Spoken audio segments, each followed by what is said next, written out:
तो कैसा रहा आज का आपका दिन। तारीख आज 21 मार्च, दिन गुरुवार, हिंदी तिथि फाल्गुन शुक्ल पक्ष द्वादशी। तो आइए आज के मुख्य समाचार में देश और विदेश की तमाम बड़ी खबरों पर नजर डालते हैं। आज के तिथि के चौघड़िया मुहूर्त की बात करें दोस्तों, तो दिन के चौघड़िया में शुभ चौघड़िया प्रातः 6:27 से 7:55 तक था।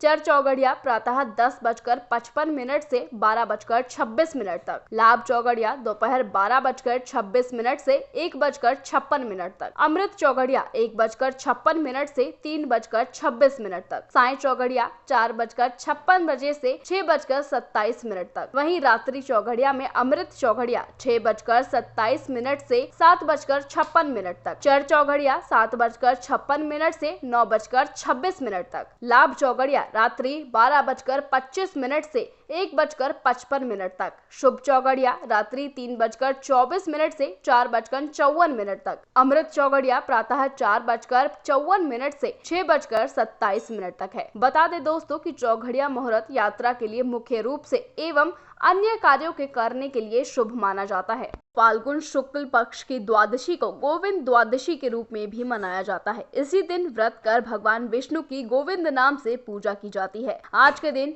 पोड़ोपचार या पंचोपचार के द्वारा भगवान विष्णु का विधिगत पूजन करें। चंदन, अक्षत, तुलसी दल व पुष्प को श्री गोविंद व श्री हरि बोलते हुए भगवान को अर्पित करने चाहिए। अगली खबर दोस्तों दिल को दहला देने वाली है। दरअसल उत्तर प्रदेश के बदायूं शहर से 2 बच्चों की निर्मम हत्या का मामला सामने आया है। यूपी पुलिस का कहना है कि नाई की दुकान चलाने वाले साजिद शाम 8 बजे अपनी दुकान बंद करके सामने रहने वाले विनोद ठाकुर के घर पहुंचा और उसी वक्त उसकी पत्नी से चाय बनाने को कहा और इसी दौरान छत पर ले जाकर बच्चों की हत्या कर दी। हालांकि हत्या के मुख्य आरोपी साजिद को पुलिस ने 3 घंटे के अंदर ही एनकाउंटर करके मार गिराया है, लेकिन उसके साथी अभी भी फरार है। खबर बदायूं में हुए हत्याकांड से ही जुड़ा हुआ है। बदायूं में 2 मासूम बच्चों की हत्या के बाद पुलिस ने वारदात के 3 घंटे के अंदर ही आरोपी साजिद को एनकाउंटर में मार गिराया है। डीएम मनोज कुमार ने एनकाउंटर की मजिस्ट्रेट जांच के अब आदेश भी दे दिए हैं और साथ ही डीएम ने सिटी मजिस्ट्रेट से जांच कर 15 दिनों में जांच रिपोर्ट भी मांगी है। तो वहीं डबल मर्डर में नामजद साजिद के भाई जावेद का अब तक कोई पता नहीं चल पाया है। उसे पकड़ने के लिए जबकि पुलिस की 4 टीमें भी लगी हुई हैं। खबरों में बड़ी खबर ये है दोस्तों कि अगले 24 घंटे के भीतर ही उत्तर भारत के कुछ राज्यों में तेजी से मौसम बदलने वाला है। मौसम विभाग के मुताबिक पंजाब, हरियाणा, चंडीगढ़ और हिमाचल प्रदेश में 30 किलोमीटर प्रति घंटा की रफ्तार से न सिर्फ तेज हवाएं चलेंगी बल्कि जम्मू कश्मीर, लद्दाख और हिमाचल प्रदेश समेत उत्तराखंड के कुछ हिस्सों में बारिश के साथ ओले भी पड़ सकते हैं। खबर ये है दोस्तों कि सांपों के जहर की तस्करी मामले में 14 दिन की जेल की सजा काट रहे मशहूर यूट्यूबर एल्विश यादव को गौतम बुद्ध नगर जिला अदालत में पेश किया गया है। उनके साथ उनके 2 अन्य दोस्तों को भी कोर्ट में हाजिर किया गया, जिन्हें आज बुधवार को नोएडा पुलिस ने गिरफ्तार किया है। बताया गया है कि बिग बॉस के विनर पर लगी धाराओं में संशोधन के लिए कोर्ट में पेश किया गया है। यूट्यूबर के खिलाफ आईपीसी की धारा 284, 279, 120 बी और वाइल्ड लाइफ प्रोटेक्शन एक्ट 1972 की धारा 9, 39, 48, 49, 50, 51 के तहत केस दर्ज हुआ है।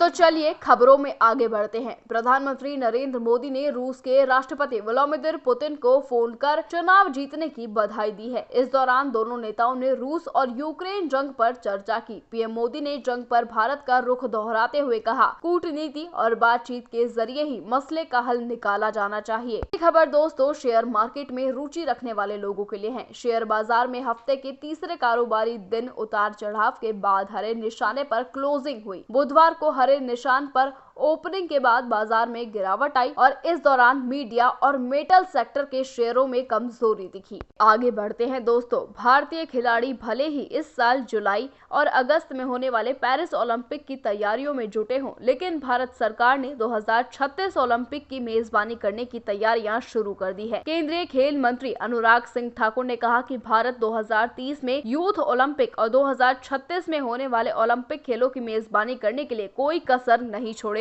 अगली खबर मनोरंजन जगत से है। हिंदी फिल्म इंडस्ट्री में उम्दा अभिनेताओं में से एक मनोज वाजपेयी भैया जी नाम की फिल्म से एक बार फिर दर्शकों को अपनी अदाकारी का जलवा दिखाने की पूरी तैयारी में है। सिर्फ एक बंदा काफी है, कि पूरी टीम ने इस फिल्म को बनाया है। हाल ही में इस फिल्म का टीजर जारी किया गया, जिसमें दर्शकों को अच्छा रिस्पॉन्स मिल रहा है। मनोरंजन जगत से एक और बड़ी खबर सामने आई है दोस्तों कि प्रशांत वर्मा के निर्देशन में बनी तेजा सज्जा अभिनीत फिल्म हनुमान इस साल जनवरी में रिलीज हुई। बॉक्स ऑफिस पर फिल्म ने जमकर कमाई की। समीक्षकों और दर्शकों से इसे सकारात्मक प्रतिक्रिया मिली है। फिल्म अब OTT पर रिलीज हो चुकी है और रिलीज के साथ ही डिजिटल स्पेस में भी इसने बवाल काट दिया है। आलम की बात तो ये है कि दुनिया भर में ये फिल्म पहले पायदान पर ट्रेंड कर रही है और साथ ही यूरोपिश के मामले में इसने रिकॉर्ड बना डाला है। खबरों में आगे बढ़ते हैं दोस्तों। रूस के राष्ट्रपति पुतिन से बातचीत के बाद पीएम नरेंद्र मोदी ने आज यूक्रेन के राष्ट्रपति व्लादिमीर ज़ेलेंस्की से टेलीफोन पर बात की। दोनों नेताओं ने विभिन्न क्षेत्रों में भारत और यूक्रेन साझेदारी को और मजबूत करने की तारीखों पर चर्चा की।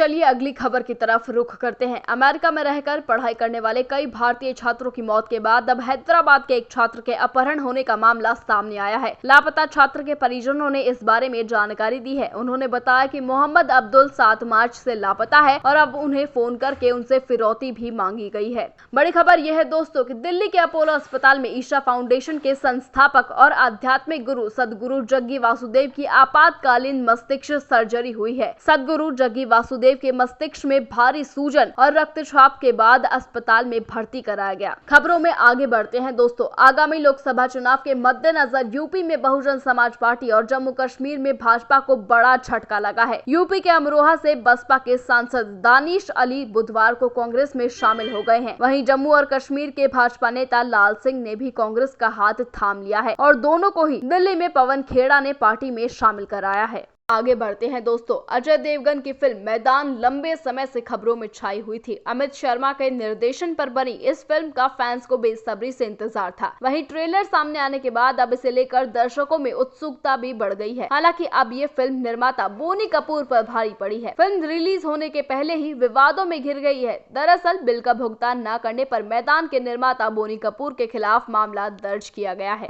अगली खबर ये है दोस्तों कि HDFC बैंक ने बुधवार को बताया कि उसने अपनी शिक्षा वित्त इकाई HDFC क्रेडिलिया में अपनी हिस्सेदारी बेचने की प्रक्रिया पूरी कर ली है। ये बिक्री निजी इक्विटी फर्मों BPEA इक्विटी और क्रिस कैपिटल को 9,552.73 करोड़ रुपए में की गई है। पिछले साल जून में घोषित ये सौदा आवास ऋणदाता हाउसिंग डेवलपमेंट फाइनेंस कॉर्प के HDFC बैंक के साथ विलय को पूरा करने से पहले अनिवार्य नियामक आवश्यकताओं का हिस्सा था। आगे बढ़ते हैं दोस्तों। लोकसभा चुनाव के लिए समाजवादी पार्टी ने बुधवार को एक और उम्मीदवारों की सूची जारी की है और इस बार पार्टी ने 6 उम्मीदवारों के टिकट का ऐलान किया है। पार्टी ने संभल 8 से जिया उर रहमान बर्क बागपत 11 से मनोज चौधरी, गौतम बुद्ध नगर 13 से राहुल अवाना, पीलीभीत 26 से भगवत शरण गंगवार, घोसी 70 से राजीव राय और मिर्जापुर 69 से राजेंद्र S बिंद को चुनावी मैदान में उतारा है।